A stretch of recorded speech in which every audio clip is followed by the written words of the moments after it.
মাদক প্রবেশ করবে না।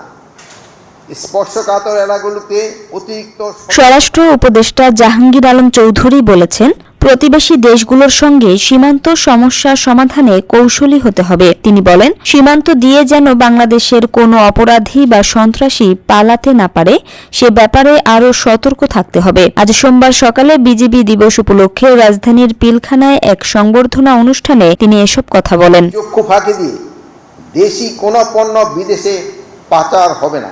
যে সকল কর্মকর্তা কর্মচারী চোরাকারবারি ও মাদক পাচারদের সহায়তা করে কিংবা সাহায্য করে তাদের বিরুদ্ধে কঠোর আইনানুগ ব্যবস্থা গ্রহণ করতে হবে। স্বরাষ্ট্র উপদেষ্টা বলেন, সীমান্তে চোরা কারবারিদের আইনের আওতায় আনতে হবে। সীমান্ত দিয়ে যাতে বাংলাদেশের কোনো অপরাধী বা সন্ত্রাসী পালাতে না পারে সে ব্যাপারে আরও সতর্ক থাকতে হবে। সীমান্তে নিষ্ঠার সাথে দায়িত্ব পালন করতে হবে। ধরনের ছাড় দেওয়া যাবে না।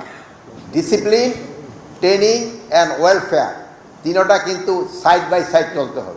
স্বরাষ্ট্র উপদেষ্টা আরও বলেন, নির্বাচন উৎসবমুখর করা বড় দায়িত্ব। সরকার গ্রহণযোগ্য নির্বাচন উপহার দিতে পারবে বলে আমি আশা করি।